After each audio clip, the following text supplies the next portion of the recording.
Gautama Buddha was resting with his disciples in a beautiful grove.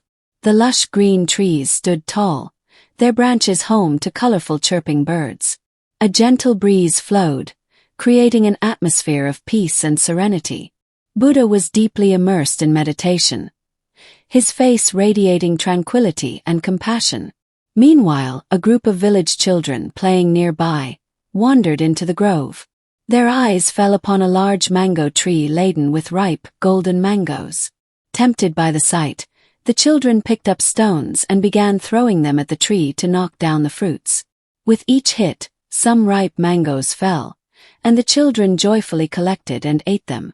Among them, one boy threw a stone with great force, but it missed its mark and instead struck Gautama Buddha on the forehead. The sharp impact caused a wound, and blood began to trickle down his face. Seeing this, Buddha's eyes filled with tears, not of anger but of deep compassion. The children froze in fear. They realized their mistake and felt guilty. They thought Buddha would scold or punish them for their misdeed. Overcome with guilt and fear, they ran to him, fell at his feet, and began to plead for forgiveness. One trembling boy, with tears in his eyes, said, "Lord, we have made a terrible mistake. We only meant to hit the tree to get some mangoes, but the stone struck you instead. We have caused you pain. Please forgive us." Buddha looked at the innocent children. There was no trace of anger or displeasure on his face, only deep compassion. With a gentle smile, he placed his hand on the children's heads and spoke lovingly. "My dear children, I am not angry with you. But my tears flowed because when you threw stones at the mango tree, it did not retaliate. It gave you sweet fruits in return. Yet when the same stone struck me, I could offer you nothing but fear.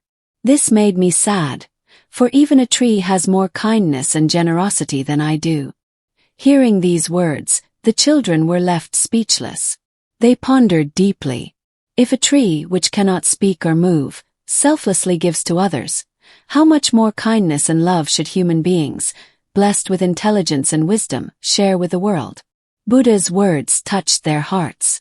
They made a silent vow never to harm anyone and to always walk the path of kindness and compassion. Moral of the story. This story teaches us that we should be as patient, kind, and generous as the trees. Instead of responding to harm with anger or fear, we should cultivate love and compassion, spreading peace and goodness in the world.